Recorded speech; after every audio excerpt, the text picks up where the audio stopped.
Water from a scroll and a whale shark shoulder throw, oh my, it's One Piece chapter 1046, titled Raizo. Starting us off with Germa 66's An Emotionless Excursion. Volume 9, with two intruders in Pudding's hometown of Chocolate Town. And oh my, do we begin there with theories all over the place. Who could these intruders be? Is it Sanji's other two siblings? Is it Johnny and Yosaku? Well, it's obviously those two, let's be honest. They've been gone from the series for far too long, and it's about time that they made their reappearance to take over Big Mom's territory and claim it in the name of Brother Zoro. But it's truly interesting how much discussion came about from this one scene here of people debating back and forth who it could be. Is it actually just Sanji's siblings? Is it Blackbeard's crew finally making their move after all of those little silhouettes a few chapters back that people were thinking, oh, it's definitely Blackbeard's crew, that they're coming in, they're making their move, they're going to take whatever they can from Big Mom's territory. The only issue there that I see is if that was Blackbeard's crew and all those silhouettes, how did Oven walk through? Why didn't they cause any trouble then? Why did they disappear and then reappear now? I think it's more obviously Sanji's sister and brother coming to rescue the other two who've been captured. But moving into the actual chapter itself, we begin with Luffy going back to turning his surroundings into rubber, bouncing around, having a grand old time after punching his arm straight through Kaido's face at the end of 1045. And we start with Luffy thinking to himself, well, speaking out loud rather, thinking what to call this new move. Gum Gum what?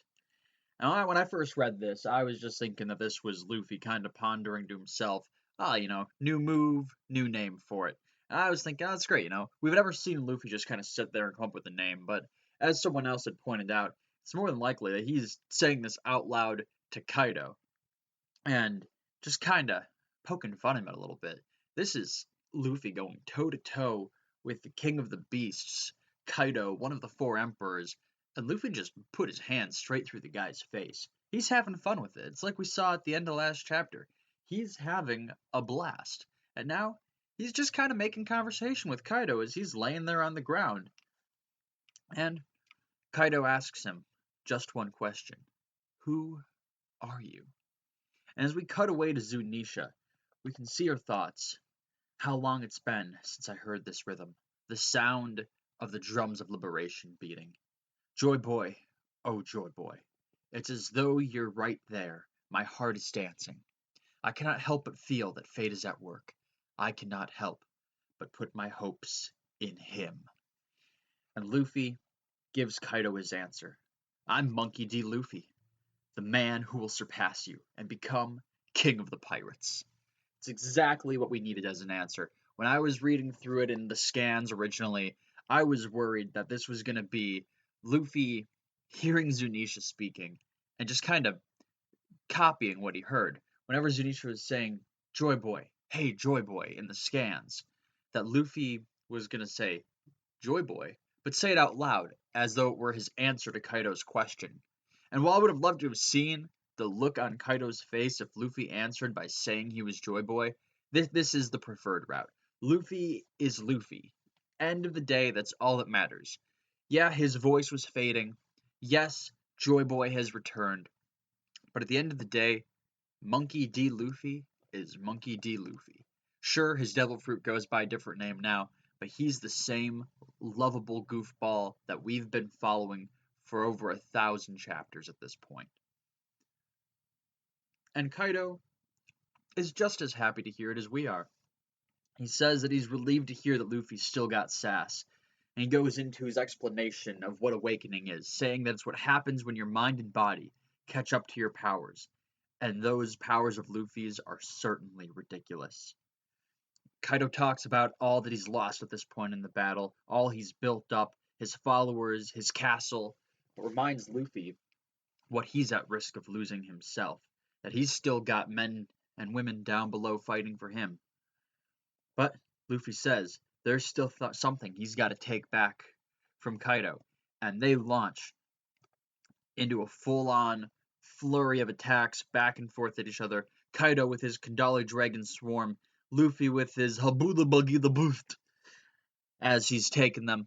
And it's one of my favorite panels in this chapter here, because we get to see the whole thing again with Luffy, where as though he's taking every shot and just bouncing them straight back at Kaido from within.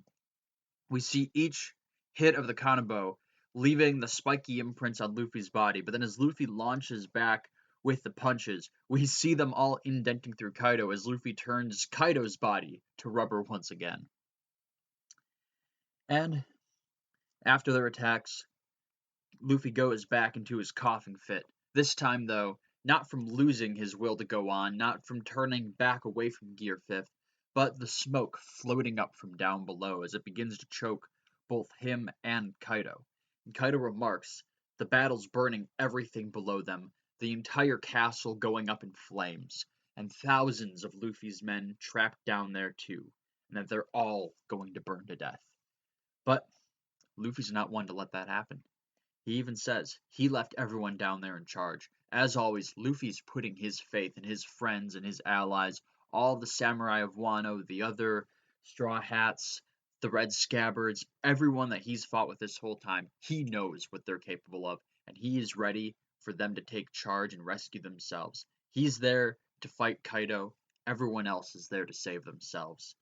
And as Kaido launches off with a demolition gust, we see another good little bit of old cartoony style nonsense as Luffy lifts himself up into the air and pulls his crotch up to make his legs longer, as you'd see them do with pants back in the day. Then we cut down into the performance floor. Everything is on fire. People are calling to put out the flames. It's beyond the castle now. Everything's burning around them. Onigashima itself is going up in flames. Chopper's running towards Nami, tears in his eyes, asking if she's all right. What can they do? The fires themselves are only getting bigger around them.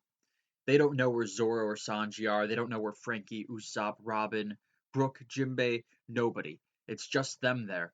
Nobody knows where everyone else is at this point in the game. But, as Nami remarks, they can't even go to search for them. Everything around them is burning, and that makes it too dangerous for them to go try to look for their friends.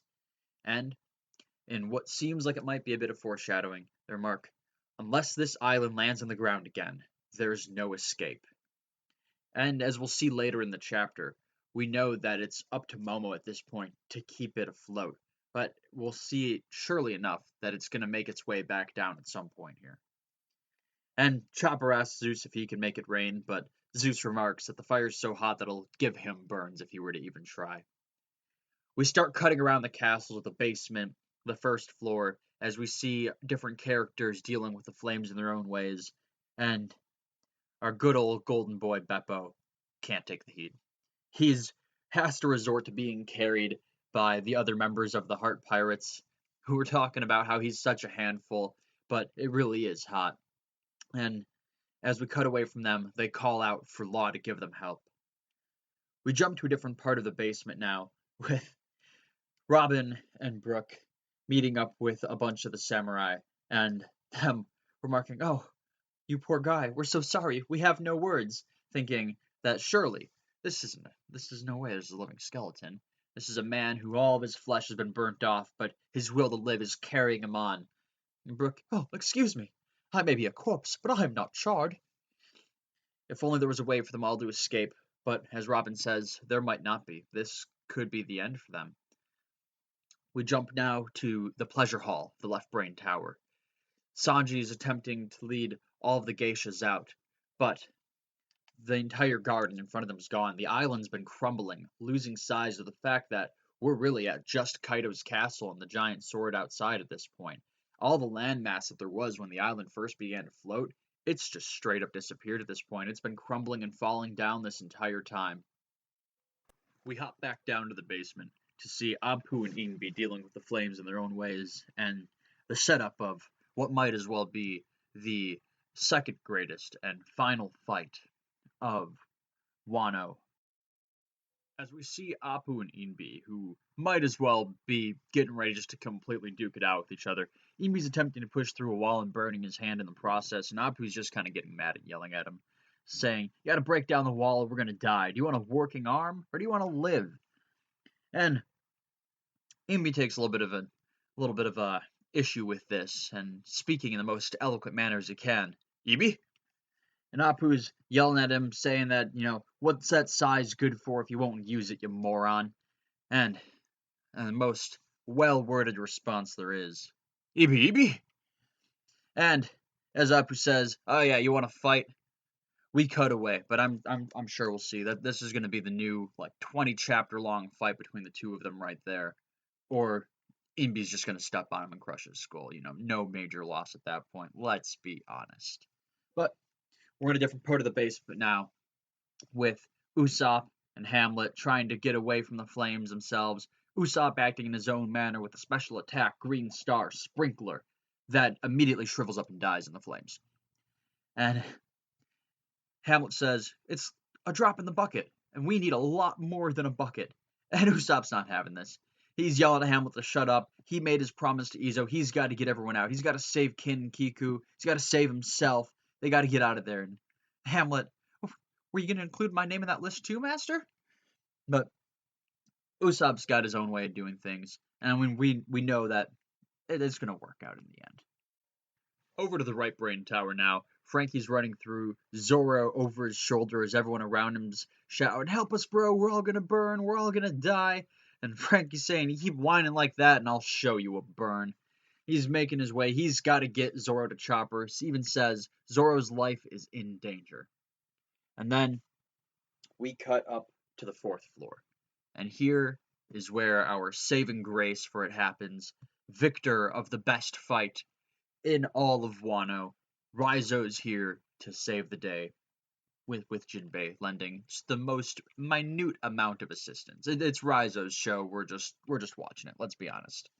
So the preparations that Raizo had spoken about chapters back are coming to a conclusion now, as he says, "I'm prepared, Sir Jinbei. I appreciate your faith in me." And they begin to put their plan into action. Jinbei saying, "Luffy chose you samurai for our alliance. Why would I doubt you? Now come." And Raizo says he's putting his trust in Jinbei. He flashes back to 20 years ago, the castle burning down, the deaths of Odin and Toki, how he was powerless to help Momo and Hiyori, but not anymore. He says he failed to protect Lord Odin that day. He left Odin's family exposed to the flames of the burning castle. But despite his ninjutsu, he couldn't do a single thing to save any of them. And he swore he would never let that happen again. And Raizo is a man of his word. He flashes back again, this time now to his time on Zou, and noticing a strange rain one day and asking Inuarashi, "What is this rain?" And he tells Raizo, "Well, it's Zunisha bathing." And Raizo, thinking to the flames, thinking of what he may need at some point in the future, uses his scroll powers to absorb the rain, the water that Zunisha is bathing herself with. And so, jumping back to the present, jumping back to the middle of the flames, Raizo states he refuses to allow anyone who undertook in this righteous raid to perish to mere flames. Fire will never again be something that Raizo will lose someone to, someone he cares about. And so, having let everyone wait long enough, he will let them witness a flood that will have them doubting their very eyes. And he unleashes the Ninpo, Scroll Jutsu, the Elephant's Bath. And Restoration, a giant blast of water, shoots out towards Jinbei. And Jinbei, alone, has surprise on his face, saying, "Oh, this is a big one." But he's ready. With the water heart, the ocean current shoulder throw of his fishman jutsu, he launches the water down into the lower floors, beginning to flood the whole castle to put the flames out. We hop down. 3rd floor.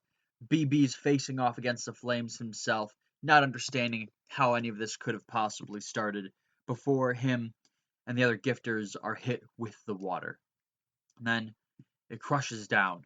The 2nd floor, as Jimbei calls out, "Flush out the entire castle." Let it be in time. Save everyone, Water of Zo.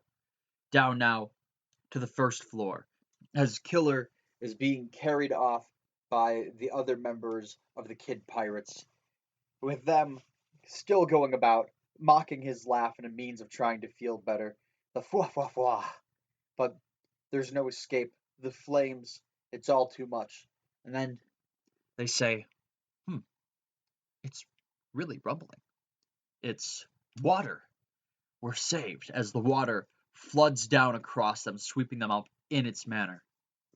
But we cut now to outside of Onigashima, to Yamato riding on Momo's back, saying, "Hurry, Momonosuke!" And Momo doesn't understand. Why? Kaido's still alive. Yamato says, "You can't hold any longer. The flame clouds won't last. You have to make flame clouds to keep Onigashima aloft. It's always been the only solution," as she's pulling on the little dangly bits on the front of Momo's face. Momo's, "What?" But we then jump back up to the rooftop, to our final page, our final scenes of this chapter, as Yamato says, "Onigashima is going to fall," as we see Luffy in the air above Kaido, grabbing onto a lightning bolt as it comes down from the sky. The looks on Luffy's and Kaido's face, they're both at the peak amount of fun and entertainment they've ever had in a fight in their lives. And also, should we ever see Enel come back again, we already knew Luffy was no issue beating him first time around, rubber versus lightning. But at this point now, Luffy's grabbing lightning as it comes down from the sky. Enel's got no hope. It's nothing. He's a dead man shocking. That's all there is to it. But we conclude this chapter with the intense look that Kaido is giving Luffy. He's ready for what comes next. He's ready for this fight to end one way or another. At this point in time, I don't think Kaido could have a single care in the world if he were to lose this match against Luffy. If he can just come out of this having experienced a fight as grand as this one, that's really all there is to it for him. He will die a happy death if it's at the hands of someone like Luffy in this current state. But we'll have to see if we get more of this fight next chapter or what it is that Oda decides to grant us with next. Until then, that's all, folks, and let me know what you thought of the chapter.